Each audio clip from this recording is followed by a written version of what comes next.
Hi there, and welcome to another live. It's 7 p.m. in the UK, and I've got my good friend, as seen on TV, the UK's top nutritionist, waiting backstage to come on. And that, of course, is Richard Smith, the Keto Pro. And it's going to be a good evening. I can see we've already got questions, but before that, coming through the doors with lots of glitter and spotlights and music, here he is, the UK's top nutritionist. It's Richard Smith. Hey, how we doing, man? You okay?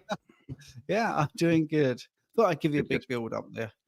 Thank See you you. backstage, See, Wait, what people don't see is, you psyching yourself up and, that's it. Yeah, doing your some last star minute jumps, reading.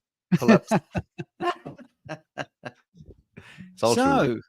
So, we got a question straight away, which is for me, to be honest, and we'll dive straight in because Phil Richardson has said, "Evening, guys.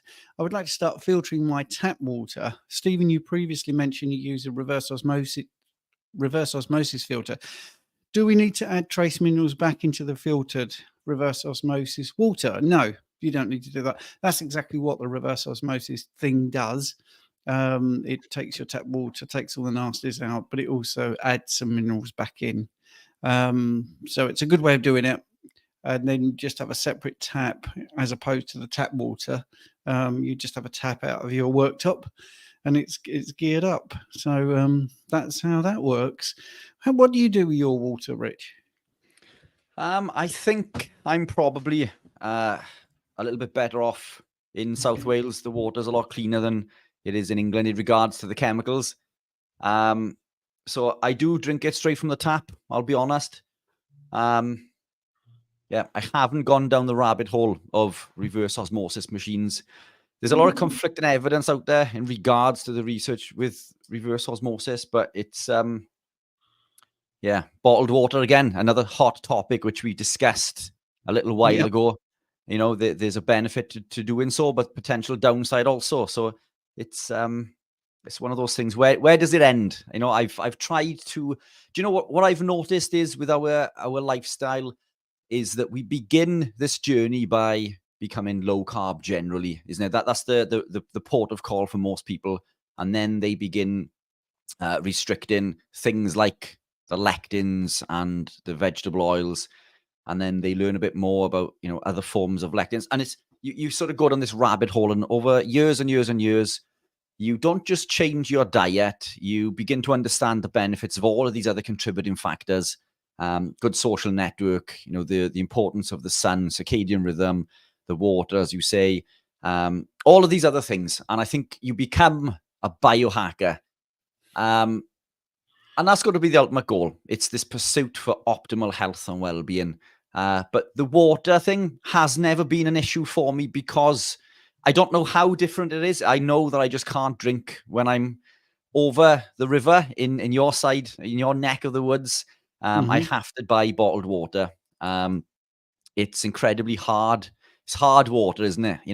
But the Welsh water seems to be a lot better quality, and again, it doesn't seem to be causing any issues for me. And I know there probably are a whole host of other issues and concerns to maybe address there. But again, it's a whole separate rabbit hole, isn't it? That we can go down. I think, but you see, the thing, it's analogous to when we talk about food as well, because, some locally reared cattle is going to be fantastic because the soil is going to be full of goodness, basically. And yet maybe 100, 200 miles up the road, it's not so good. I mean, this is the thing when people say about where do you get your best quality meat from? Well, it's the best I can afford, and it's grass fed if I can afford it, and it's it's properly raised, and it's not necessarily organic, by the way, but grass fed, because there is things wrong with organic in the UK, where I've actually been on a farm and I did a butchery day, which was a birthday present.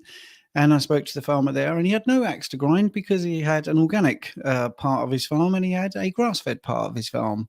And I tell you, he was very much into the grass-fed and saying, there's lots of things that you have to do to qualify to get the organic sticker, and it isn't necessarily things that you'd want your cows to eat, for instance. So anyway, and the biohacking thing, well, today, maybe too much information, but I'm trying out a lab.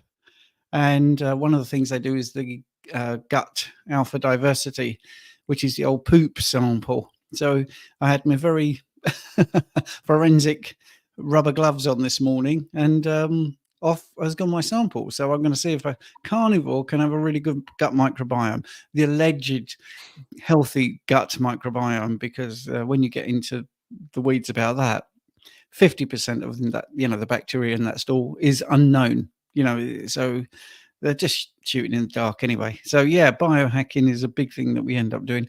A question from Stefan, I think really right up your street, Richard. She says, "Hi guys, what to look out for when buying a vitamin B complex? Natural v synthetic, for example. What else?" Why are you buying any vitamins? Would be the question. Look, meat is an incredible source of B vitamins. And if you are predominantly carnivore, I'd be shocked if you need any B vitamin complex. The issue when we look at multivitamin type complexes is that they compete for absorption. So there may be good quality sources of B vitamins in there, but they compete.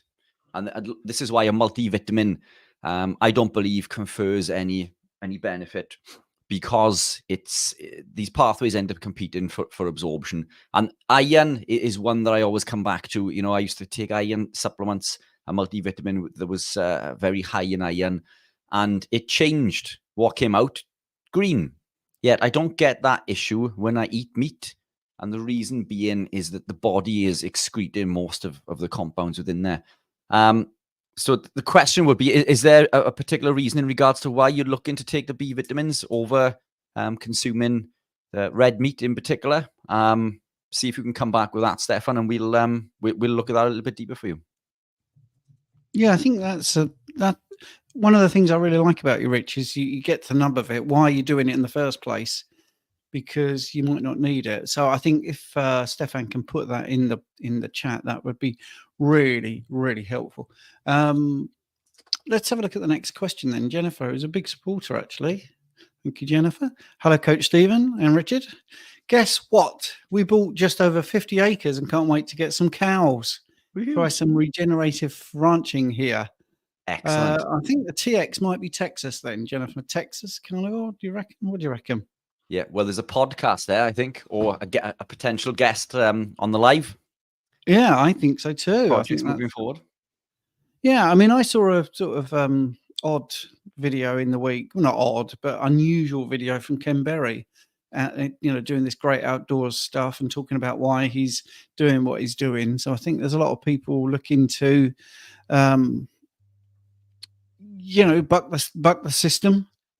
So let's do the next question. Hello from Kentucky. Hello there. So Stefan has got a follow-up question, but it's not to do with the vitamin B. When heating animal fats, like, for example, rendering, don't the omega-3s get oxidized and destroyed? When heating, so everything gets destroyed when we heat it. It's just to our capacity.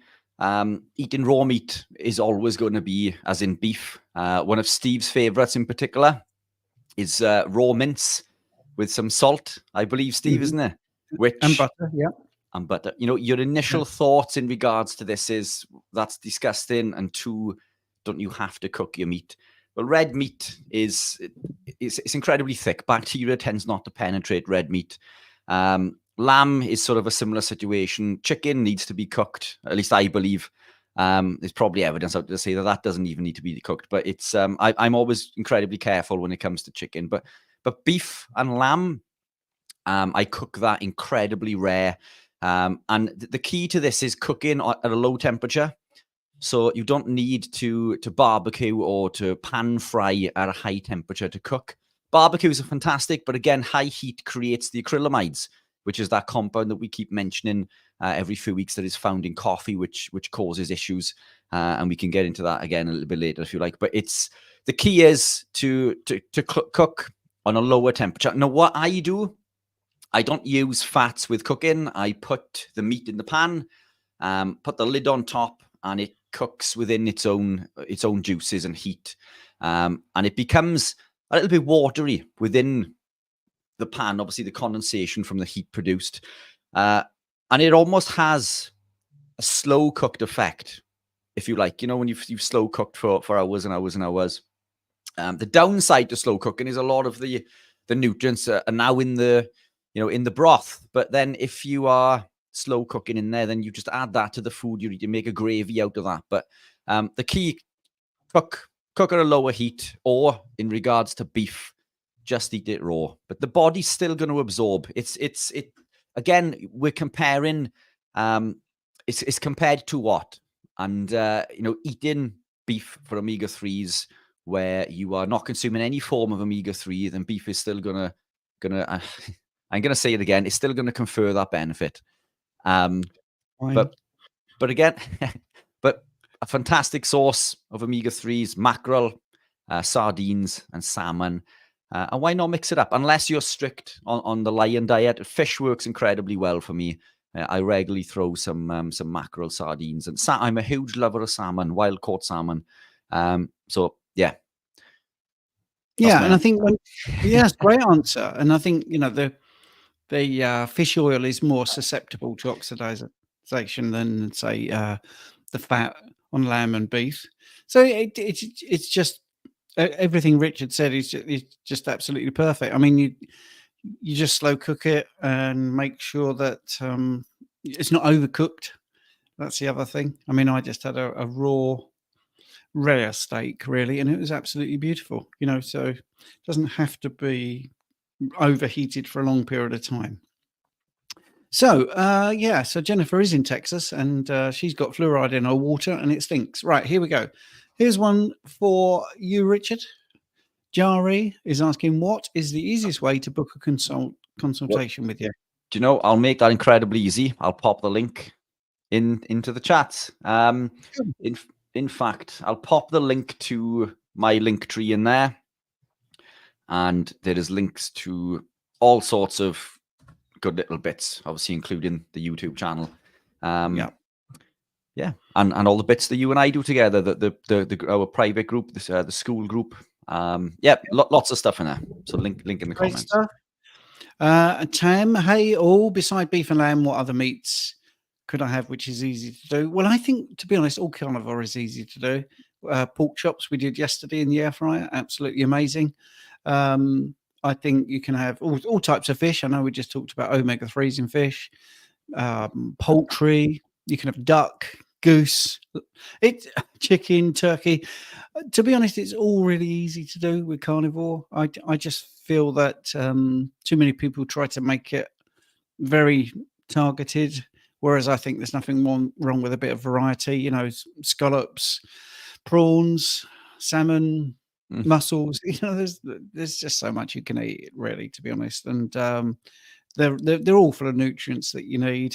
So I wouldn't sweat too much about listening to us. I think just if it's a thing that's got a parent, you can eat it, and obviously eggs as well. But what comes first? Anyway, right. So nice question coming up. I'm sorry, Rich, did you want to add a bit, or did I cover that? No, look, I think you've covered that. Spot on. Yeah, let's do this. This is a fascinating one, and I think we'll both have a little bit to say about this. Stefan, who's getting in really with all the questions nice and early. By the way, if we don't get to your questions straight away, we try to give you good value by actually answering the questions rather than just giving you a couple of sentences. So if, say, you put a question in at 7:15, we haven't answered by 7:30, you don't need to retype it. We will try to get to it. And if you want to jump the queue, you can do a super chat, which helps support us, because we do give this time up for nothing. But I don't want to sound like we've got the begging bowl out, but it does help us. Right. So Stefan's asking, as already a tight piriformis can pinch a nerve, how come bodybuilders with very bulky muscles don't pinch nerves? Right. A piriformis is the muscle that goes from the base of your spine to the top of your leg, basically. And piriformis is Latin for pear-shaped. And it's part of the glute, really, arrangement there. Now, if a bodybuilder gets bulkier muscles, what you're envisaging is the spaces in between the muscles are getting tighter. That's what I think the question is alluding to. Therefore, the nerves that are running through there are going to get pinched more, but that's not what happens, because the spaces in between also get better, and the joints also accommodate the more muscular frame. This is the whole thing that happens, which is where people that try to shortcut muscle building using certain enhancements can come a little bit unstuck, because the joints need to catch up, you see. So the piriformis, and you're talking about pinching a nerve, and most people know the sciatic nerve. The sciatic nerve, the nerves have different names, but most of them just basically are relating to where they are. So the sciatic nerve, if you imagine a body lying out, a cadaver that you're being shown bits of the body to help your rehab, which is, this happens to me, the person picked up the entire body by grabbing the sciatic nerve, because it's like a telephone cable. It's really, really thick. All right. And it will be covered in a myelin sheath. All of the architecture around that area will grow proportionately if you train correctly and you give it the right nutrients, or the human body, you give it the right nutrients. So this is where people, for instance, laugh about not doing leg day, and bodybuilders look disproportionate. That's not going to be good for your hips. It's not going to be good for you to have spindly legs and a very big top. And it looks ridiculous, but also it's bad for your biomechanics and your lower back, and you can get pains. So I know what you're saying. It would seem like, well, that nerve's not going to grow, and all the spaces around it are not going to grow, and the muscles are going to get bigger and bigger and impede on it and push it. But that's not what happens. It doesn't happen at all. That's my answer. Rich can dive in if he wants. I've done 15 years of rehab, and I have lower back specialism. This is right up my street. Yeah, perfect. Nothing to add to that, Steve. Fantastic. Cool. Excellent stuff. And I hope that made sense, Stefan. Right, here we go for the next one. I know someone who uses distilled water, and they say a lot of shite comes out when they distill the water in his area. Well, that's absolutely right. I mean, this is the thing. There is things in water, but don't forget, these parts per million, some of those things are things you want. You don't want to filter out everything, so magnesium, potassium, there's just many things that actually need to be in there. And distilled water lacks minerals, by its very definition. So I'm talking too much today. Let's get Richard back in. Right. So Gillian, why is my heart rate variability so low on carnivore, and my Whoop recovery for been classic carnivore from January? I eat high fat and take electrolytes, and I struggle to stay in the green. Thank you. Yeah, it's just adaptation. January is not a very long time. The adaptation process of producing ketones, because carnivore is a ketogenic state, so the body is predominantly producing ketones in the form of beta hydroxybutyrate, acetone, and acetoacetate. Initially, in the early days, the body wastes ketones in the form of acetone and acetoacetate, and it takes time for the body to upregulate specific enzymes and pathways such as the monocarboxylate transporters, ACAT, SCOT, and BDH. All of these allow the body to create ketones and to send ketones from the hepatocyte within the liver to the target cell and produce energy and heal and repair and do all of these magical things. But the key compound there is BHB, beta hydroxybutyrate. January, what are we in now? March. I mean, it's 3 months, 12 weeks. 12 weeks is typically around the time you may start to see a shift. But generally, it can take 6 months, even 12 months. For me, it took 12 months to fully adapt. But also, so that's one thing, and that's probably the main contributing factor to that. The other contributing factor, one of the athletes that I work with, he is an incredible cyclist. Just to put this into perspective, he can cycle. He cycled in a pro race going back last year, something like 4 hours at 366 watts average at 92% of VO2 max, which if you're into cycling, you'll know that that's pretty incredible. On zero carb and fueled by exogenous ketones. So this is an incredible athlete that competes at an incredibly high level. What happened was he started to feel fatigued, and we had a few consultations, and the result of the fatigue was that, well, he was training more. because he was living this lifestyle, he was training harder, he was training for longer, and he was training more often. Obviously, this is all going to have an impact on HRV and everything else within the body. So it's, that could be another contributing factor. Is it a case that you've adopted the lifestyle, you've had this new lease of life, energy's now through the roof, and now maybe you're doing a little bit more in the gym or running or whatever your chosen sport is. But it's there is an adaptation period either way, but always look at the other contributing factors. These things do take time. Yeah, and I mean the Whoop tracker, World Health and Olympic Performance is how it started off, and then it decided to sort of drop that part of it and basically just look at its metric tracker thing. Any of these trackers will not be finely tuned for a carnivore person as well. So be wary of anything like that. You spot on, and you've just reignited something in my mind in regards to so I use a Garmin, and on my Garmin, for anybody that's into running and cycling or whatever sport it is you're doing, it'll give you your best estimated efforts. So for a run, for example, based off a 5K, or you're running, you're training, it will predict your best 5K, 10K, half marathon, so on and so forth. So I have run an 18-minute 5K, probably capable of quicker now. I just haven't competed in a 5K. But got to put that in for me. I did do a cross country today though. But so I've been running regularly. Now I've achieved an 18-minute 5K. Yet, still in my Garmin, when I go into these settings and look at my best efforts, the Garmin think that I'm capable of, which are collated from things like, your heart rate, your HRV, all of the other factors that the Garmin measures. And anybody who uses any of this piece of kit will be accustomed to those metrics, things that we track every day. And that's what gives us these estimated efforts. Now, my Garmin still tells me that my best estimated effort is 23 minutes. Yet it has recorded an 18-minute. Now, and it's done this with all of my times, my 10K, my half, and everything else. Now, the reason I think for this is that it's looking at somebody who consumes carbohydrate, for example, a normal person. It makes those metrics based on averages from everybody else within that pool of people. And it collates that information. Now, what that tells me is that I'm not as fit as one would think to run 5K in that time.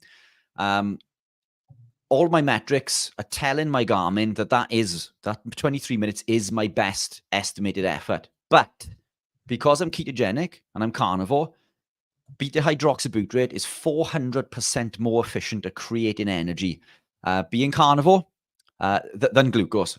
Being carnivore, I heal and repair a lot quicker. And that allows me to go out and put more efforts in. And all of these contributing factors basically have allowed me to outperform what my Garmin believes that I can do. This lifestyle has given me more bang for my buck, if you like. Now, to put this into perspective, and I'll go through this really quick, Steve. I won't I won't take too much long. There's one of the local runners to me who was an incredible runner. He did a post on social media recently saying about his first ever half marathon that he competed in. And this guy is the best local runner. He wins all the races. He's always, finishing first in the park runs. He's like a 15-something minute 5K, a really, really good athlete. And he did this post about his first half marathon, and which he did in sub 1.5 hours. It was 1 hour 29 something, which is incredible. That's a fantastic time. And he went on to say that, this was only after 5 to 6 years of running, which he'd been running 5 and 10Ks. And it turns out that this athlete's been running for 18, 19, 20 years. So basically that tells me a number of things. Consistency is key. But secondly, I've achieved a time that's incredibly close to that time. And I've only been running for 1 year, not 5 or 6. And I've only been doing the 5Ks and 10Ks, and I've thrown the odd half in. But my half marathon time is 1 hour 31, I think. So a minute and a bit away from this person's time that they took 5 to 6 years to achieve, which I've achieved in 12 months. In fact, it's less than 12 months because I achieved that time last year in 23. So my point to this is, yes, he's now running 1 hour, 10-minute half marathons, and I'm 20 minutes behind, but I'm also 20 years behind or 19 years behind. But within that 1 year, that has allowed me to achieve something this incredible athlete took 5 or 6 years to achieve. And this is why I believe living the lifestyle allows us to outperform these stats. So again, coming back to what you said about the metrics in there, they read differently to us because our bodies work differently. So, and when your body works differently, those numbers, they don't mean as the same thing that it would for a person who is consuming carbohydrate. So I hope that makes sense. Yeah, it makes total sense, and that's exactly what we're always talking about with the bloods, for instance. We constantly talk about how it is different when you're eating this way, and that brings me nicely to a question. Which thank you very much for the super chat. I don't know who got the super chat, myself or Richard, but anyway, thank you, Rod. Hi, folks. Will the dangers of glycation be increased while eating a high-fat stroke protein diet if you slip and have sugar? Compared to what, Rod? You see, now if you you don't need to put the high fat stroke protein diet. If you eat sugar, your dangers of glycation do go up. So if you eat this way, high fat and protein, you are not going to leave much room for sugar, hopefully, and your dangers of glycation will go down. But yes, glycation is a thing that happens to your red blood cells and other parts of your body, but we tend to measure on the hemoglobin part of the red blood cells. And yeah, what you do if you eat this way, you see your glycation go down. Really is that simple. Did you want to answer, Rich? No, it's spot on. Look, there's athletes out there who consume lots of carbohydrate for long periods of time. Yes, it's causing issues behind the scene, but I mean, we can outwork a lot of this stuff. The damage that we can't undo is the damage caused to the the NAD plus to NADH pathway. Once that's done, that's done. But it's, you see people who consume high carb and who are active. Paul Saladino, for example, still consumes tons and tons and tons of fruit. But he surfs for hours a day. He's incredibly active. Most of us don't get the opportunity to do things like that. My point to that is when he stops, there's probably going to be a lot of issues. But as long as he keeps doing what he's doing, and if you continue to do what you would do and consume the high fat, high protein, live a ketogenic carnivore based lifestyle, as Stephen said, the amount of sugar that you're putting in is going to be negligible. And your body's going to be able to deal with it incredibly well. We do, contrary to popular belief, our insulin sensitivity is a lot higher. We don't become insulin sensitive when we become carnivore. And this is something that is rife within the community at the moment. We don't become insulin resistant when we're carnivore. We become more insulin sensitive, and we can get into more into that if you like. But fantastic. Let's have a look at this, Steve. Right. So I'm just going to show you this graph here, which goes back to 1974 up to 2018. And we're going to look at somebody's blood glucose, and we're going to look at what's happening in the background. And this is why even blood glucose can be misleading for people if you're not testing your fasted insulin, your C-peptide. Right. So this is what happens. So you're rocking and rolling along, and let's get to about 1986. Right. Okay. So we got a little bit past 1986 here, and this person is reading the blood glucose, and anything in this light sort of shaded band is good. But what's been happening in the background is the insulin required to get this reading is going up, which Rich was alluding to there with the insulin sensitivity. This is just taken from many data points, and it's used for illustrative purposes only to get the point across. So let's get to 1998. This person is still saying, oh, my blood glucose is okay. It's not great, but, it's still in range, and that's fine. But what's happening in the background, the insulin is absolutely to the point where it's doubled. And that's what's happening. You need more insulin to get the same result. So this is why when I talk about bloods, I talk about trying to get the fasting insulin, the C-peptide, which is a protein, which is a proxy marker for how much insulin you're making.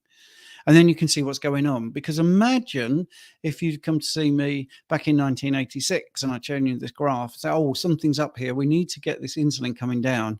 Your blood glucose looks fine. So glycation is just one part of a very big sort of puzzle. It's all about processes rather than causes, really. So the process here is that your insulin will go up and it will make your blood glucose look okay. And obviously, we're not even talking about fructose, which Richard kindly left out of the talk about Paul Saladino. So the reason I'm showing you that is because I think it's important. I'm not going to run the whole video, but basically it shows you what happens when you get to type 2 diabetes.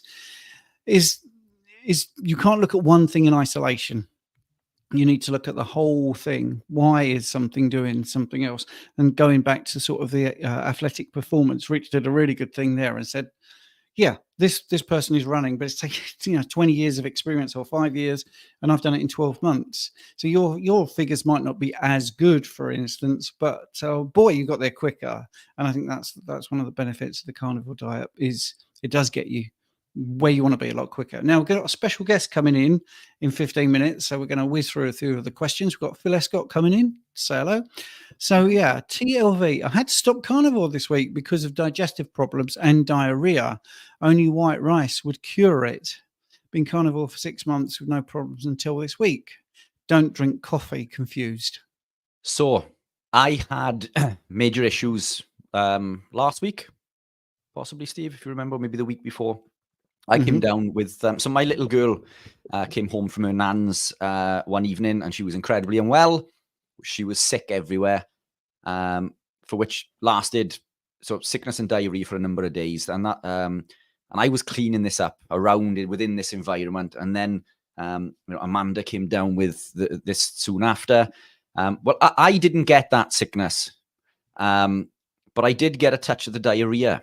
As disgusting a thought as that is, it's it was debilitating for a couple of days, but I didn't suffer with the extremities that everybody else seemed to be suffering with. But this was a virus that sort of made me feel perfectly fine in myself, other than causing some gastro distress, and it lasted about a week. But I fasted. I did a 72-hour fast. The discomfort in my stomach went incredibly quickly, and that's the beauty of being carnivore. Now, what people seem to think, because we keep preaching, if you want to use that term in regards to the benefits of being carnivore, and most people probably would say I'm preachy, but look, I love what I do. We're not superhuman.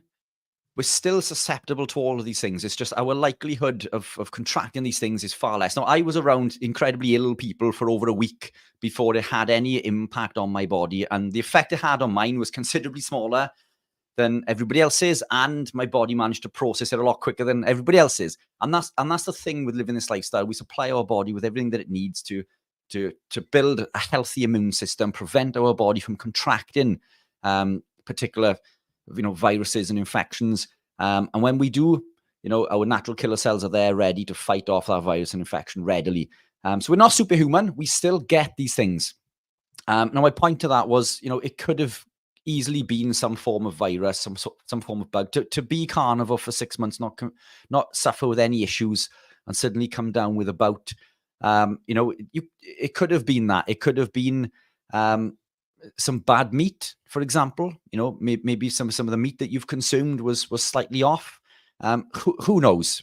It's rice. I can imagine that helping, and that is the better option, I believe. White rice is the best option if you are going to put carbohydrate back in. And I say this because white rice is lectin free, or as lectin free as a plant compound can be. White rice is far better than any other carb, even fruit. I would argue. I'm not a lover of fruit for a number of reasons, and we can get into that probably. Can I just chime in, because there's a big conversation in the chat and people asking different questions, Rich. And TLV is someone that I've noticed coming on over the last 6 months, and beef only. Now, I know this sounds really weird, but it could be the fact you've not got the variety, and you are too strict, believe it or not. And your body just needs some variety in there, some fish and some more eggs, If I'm saying stuff, I don't tolerate that, we'll ignore that. But I'm just using examples. A little bit more lamb, and Cheese. Sorry, Cheese. cheese. Cheese is I do fantastic cheese. for diarrhea. Yeah, absolutely. Case So of morphine. I think a lot of people like the lion diet or elimination, and it's pretty clean. And if you've got autoimmune conditions, it is a very good protocol. But I'm a big fan of variety. I really am, because I just feel that sometimes there are going to be just something in the lamb maybe that you're not getting from the beef, and also you've got to look at the providers. I don't want to go too much into it because, like I say, we've got a guest in 10 minutes. Hopefully, TLV, that's helped. I really helped, and I think there's a lot of people in the chat asking lots of questions and talking about it as well. So hopefully, you could join our school community and we could talk about it more, because you get a lot of bang for your buck. It's completely free, and loads and loads of people will be on there trying to help you. Just very quickly, a lot of people are into this sort of preventer and the low deuterium water. Worth it, or are we covered by the diet? Gaza, great question. Is it worth it? Well, it's expensive, and I don't think you need to do it. But if you've got the money and you try it and you thrive, come back and tell us. Don't forget, you get metabolic water from the fat from animals. So for me, I mean, I don't use it, but I can't speak 100% because I haven't tried it. But I also have people who have tried it, and no difference whatsoever. Not even with the placebo effect at the beginning. Yeah. Now, I wanted to get to this, Rich, because this is important for you. You're fully booked. Are you able to squeeze John in for this week? John, drop me an email. I may be struggling this week, I'll be honest, because Stephen and I are speaking at an event next weekend, the War on Health, which is why Phil is coming on to help promote and tell you a little bit more about that event. I haven't finished my presentation. So I've allocated specific time in order to get this presentation done. Otherwise, I'm going to look incredibly stupid on that stage with nothing to show people other than talking about willy-nilly stuff. So it's, and Steve knows me, I'll talk all day. But look, I'll drop my email into the chat. Send me an email and I'll see what I can do. But I can't make any promises because obviously this presentation needs to be done. Right, cool. Next question. Back on coffee. Is it tolerable for acrylamide if I choose a light roast and cold brew it? Well, that's going to minimize it.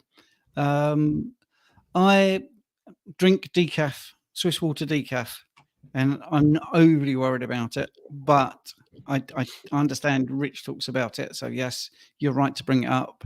I think it's about how strict you want to be, how optimal you want to be. I'm pretty cool with all this stuff. If I feel good, simple as that. And I am going to have an experiment where I take coffee out completely for a couple of weeks and just see if I feel even better. But I think you're thinking about the right way. I would do a Swiss water decaf. I'd do a light roast and I cold brew it if you're really worried about the acrylamide. But try it and then maybe do what I'm doing, do like a month of no coffee whatsoever and see the benefit. I think that's it. I should never have mentioned that I cook things rare because people always want to know the technical details. I do it, but I eyeball it. I just look at it. I never measure the temperature, but I have looked up the temperature for you: 125 degrees Fahrenheit, 51.6 degrees centigrade, to 130, which is 54.4 centigrade. So yeah, if you need to put the thermometer in, there you go. There's your stats, but you don't really need to. I think you just need to go with your local equipment. How quickly it cooks, just get used to it. Right, Aaron, question: is it possible to build muscle in the gym with an OMAD carnivore lifestyle, or is 2 meals a day more ideal because you can consume more fat and protein? Right, I'm going to do my little basic bit, and then Rich will give you a little bit more science, I'm sure, about mTOR. I know it all, but he knows it inside out, back to front. Yes, it's possible to build muscle in the gym with OMAD, but you've answered your own question. Or is 2 meals a day better? Well, you probably are asking that because you can get more food in, you can get more protein in, but there might also be something else that you're alluding to, which is the activation of mTOR. So I'll defer to Rich because I know he likes talking about this. Yeah, spot on. You can build muscle on one meal a day, and this has been proven a number of times as long as we consume enough protein in order to do so. But it's this mTOR activation, as Stephen mentioned, that we are chasing. 2 meals a day is going to allow you potentially to create 3 mTOR activations.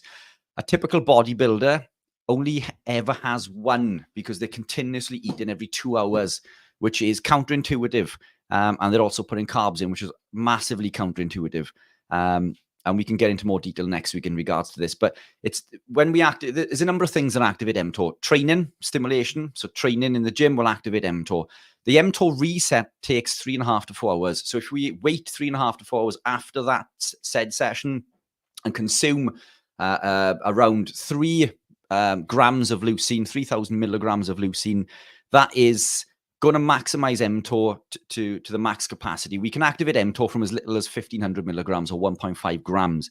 But 3 grams is optimal of leucine. We can get this in the food that we eat. So it's dependent on the food source. It's typically between 40 to 50 grams of meat, for example, or animal proteins.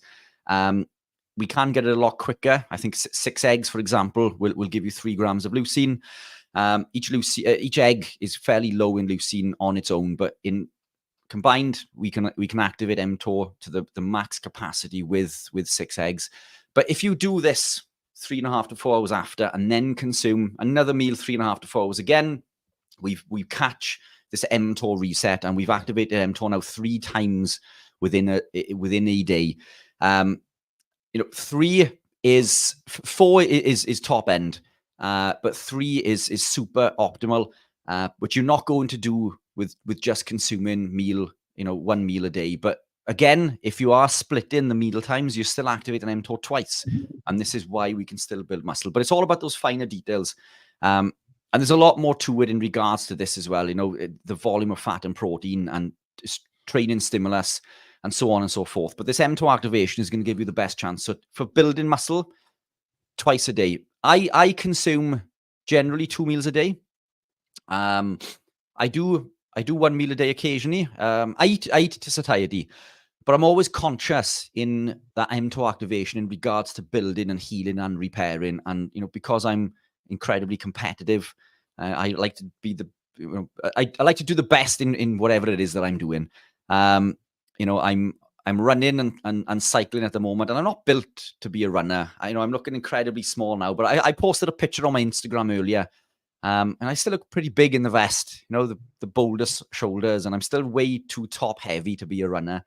So it's all of these little cheats that allow me to build a muscle and, repair and heal the fibers in my legs and allow me to be competitive in that manner. But 2 mTOR activations with food and 1 from training is going to allow you to build muscle quicker.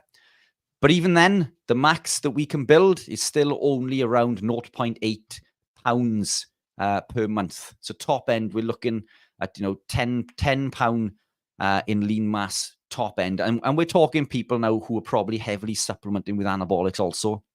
So don't be disheartened if 6 months in you've only gained 2 pounds, because you're doing incredibly well if that's the case.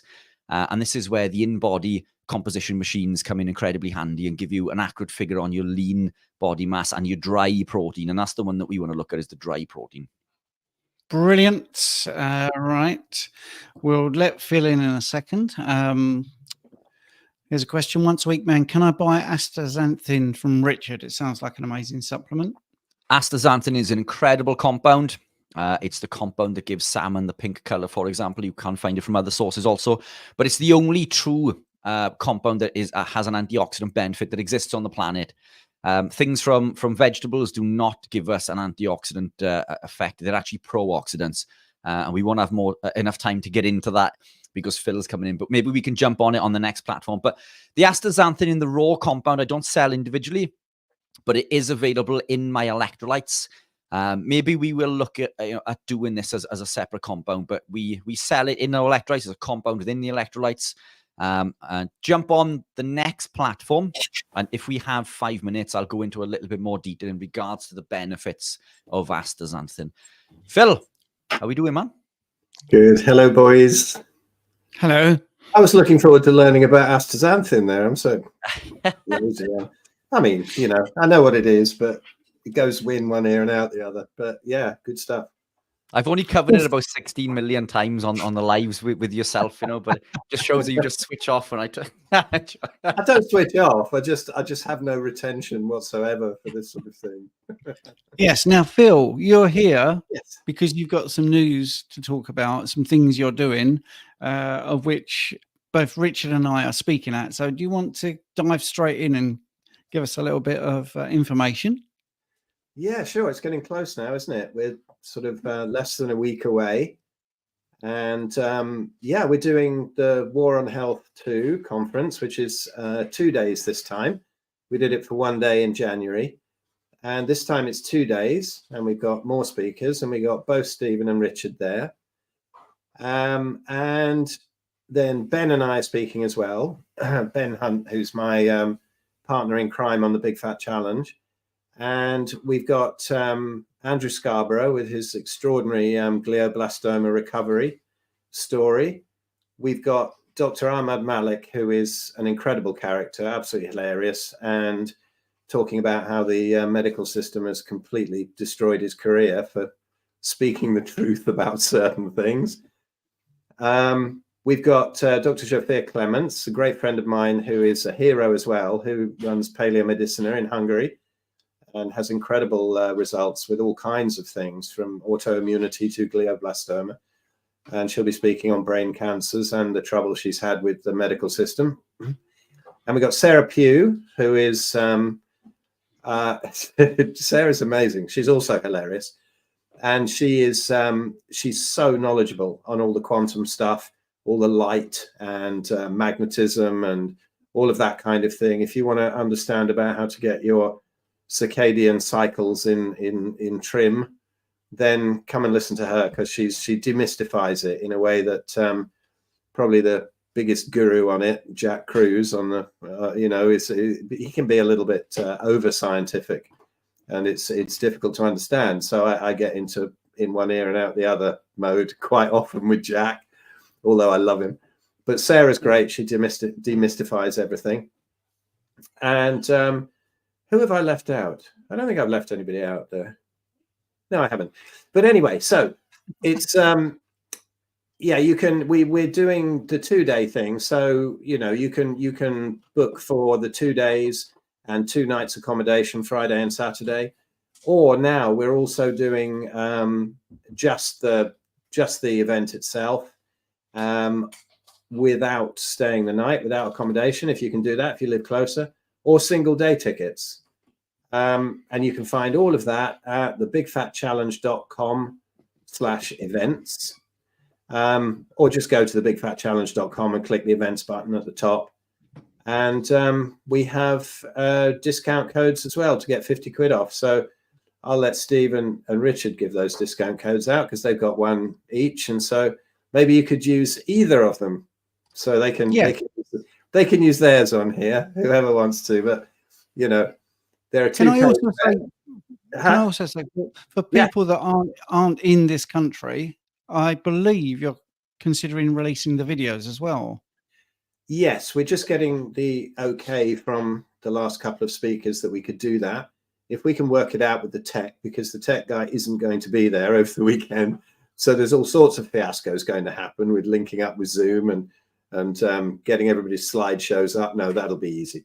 But to get a good recording and to get it out, yes, we might well do that. I think just Zsófia coming, I'm waiting for her to let me know if it's okay. But everybody else has okayed it. I'm fine with it. You two guys are fine with it. So we could well release that afterwards. But it's not 100% guaranteed. But if we can set that up, we will. But much better to be there in person, get loads of hugs, have some good food, walk around in the Peak District, make some new friends, hang out with these two heroes.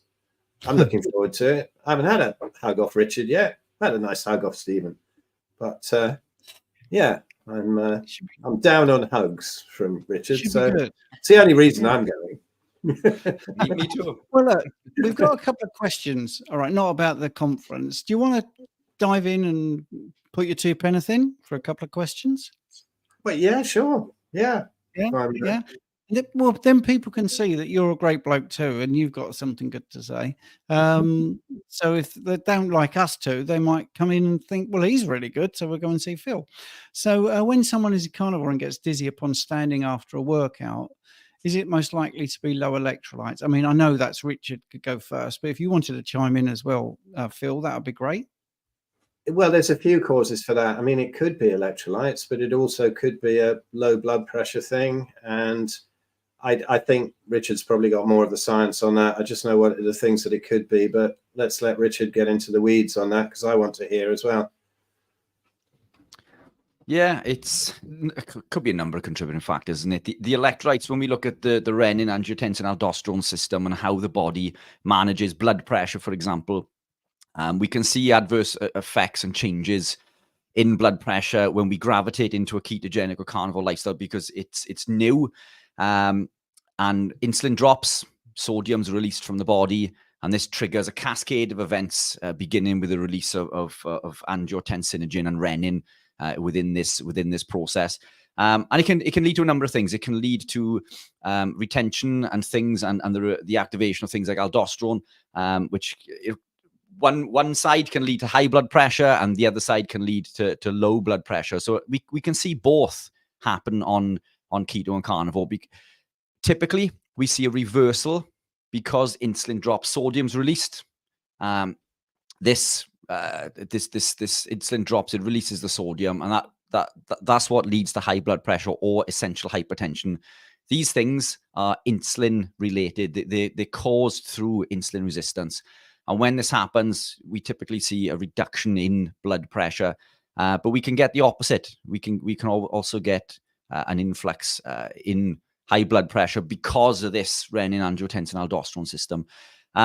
Look, these things tend to shift and move.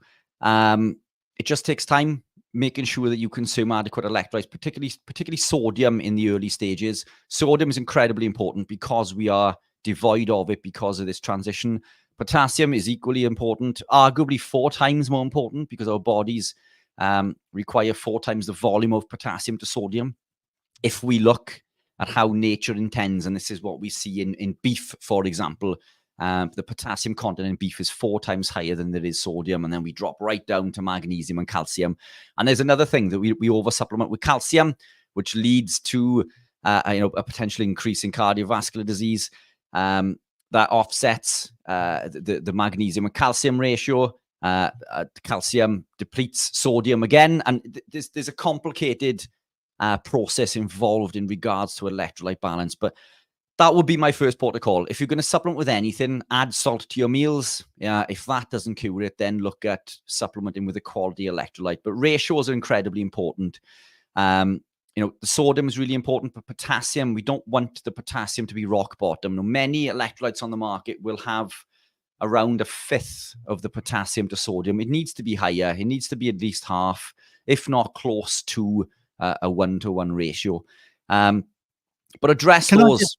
And you should. Can I just dive in as well, because we're talking about after a workout? So your postural hypertension could be as the simple thing of undereating, not enough fat. So you could be working out too hard, not resting in between, overtraining. So there is a lot of things going on there that could be the case. Now, if I had when I used to train, I trained somebody for the Olympics, a javelin thrower, which you would think, well, that it's just a little run and a bit of a throw, but it doesn't really work like that.